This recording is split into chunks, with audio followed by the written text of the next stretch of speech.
This is a 3-bed semi-detached property here in Lochwinnoch. I think it was a 1970s build and it still had the original wiring.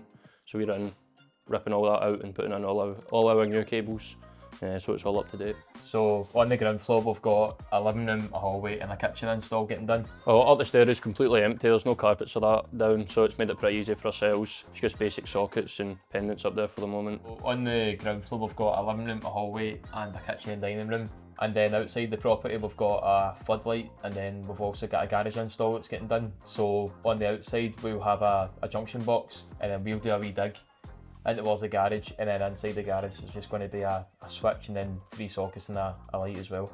So this is our third rewire this week. We're slightly ahead of schedule, so we're hoping to have a good finish tomorrow. Started this at 7:30 this morning, and we're hoping to be out about lunchtime tomorrow. So on day one we like to get everything ready for plaster, and then tomorrow morning the plaster will come in, strip back all the remaining paper that's here, and then he'll apply a bonding coat, and then he'll scrape that back, and then he'll apply a finish coat as well, and then we'll fit the new accessories.